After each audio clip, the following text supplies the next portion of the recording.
সিলেটের MC college ছাত্রাবাসে এক তরুণীকে সংঘবদ্ধ ধর্ষণের মামলা দ্রুত বিচার ট্রাইব্যুনালে স্থানান্তরে হাইকোর্টের আদেশ বহাল রেখেছেন আপিল বিভাগ। হাইকোর্টের আদেশের বিরুদ্ধে রাষ্ট্রপক্ষের আবেদন প্রত্যাহার করে নেওয়ায় আজ বিচারপতি মোহাম্মদ আশফাকুল ইসলামের নেতৃত্বাধীন আপিল বিভাগ এই আদেশ দেন। আদালতের রাষ্ট্রপক্ষে শুনানি করেন অতিরিক্ত অ্যাটর্নি জেনারেল আরশাদুর রউফ।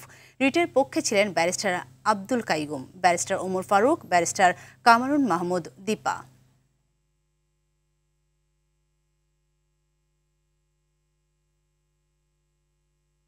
একজন গৃহবধূ তার স্বামীর সাথে সিলেটের এমসি কলেজে গিয়েছিলেন।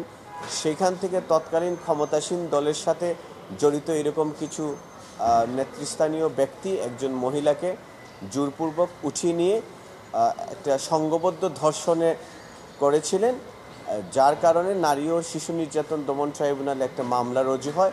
সেই মামলাটা সাক্ষী স্টেজে গিয়েছিল, তারপরে মামলাটা আসলে আর আগায়নি।